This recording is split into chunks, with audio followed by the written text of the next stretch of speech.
Imagination. You've heard that word all your life. How's your imagination? You got one? Really? How do you know?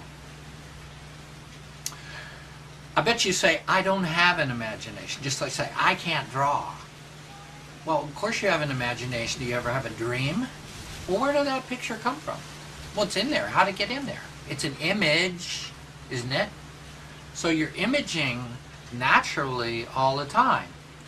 The question is, are you taking that image that's in there and doing anything with it? Because that's imagination. That's doing something with the imagery. So we all image, and sometimes we even get, you know what clairvoyance is? That's when you get an idea from some, you don't know where it came from because you've never seen it even before. But you have it, and you saw it in your brain, and if you, by the way, will take a minute and learn how to draw, you can probably get that down on a piece of paper. At least you can describe it. I mean, writers have as much ways to use their images as do painters. Musicians have just as many ways to use the music they hear. The trick is, can you either get it down, or can you do something when it's in your head?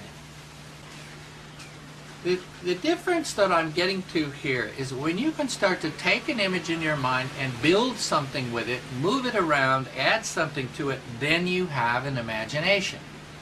And that's just a matter of doing it. And if you want to make sure you're doing it, then you make a little quick sketch of what you created in some combination in your head, and that's how you give it to the world. Or you write musical notation to it, and that's how you give it to the world.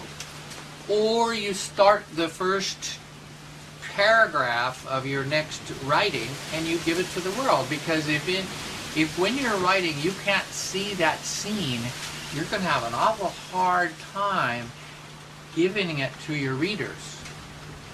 The sun set so softly for a change, and the color was tangerine deep, and the light was coming from behind it. Now, the only reason I can say that is because I'm looking at the picture, it's in my head. So, I think you darn well do have an imagination, and all I'm saying is, think about this.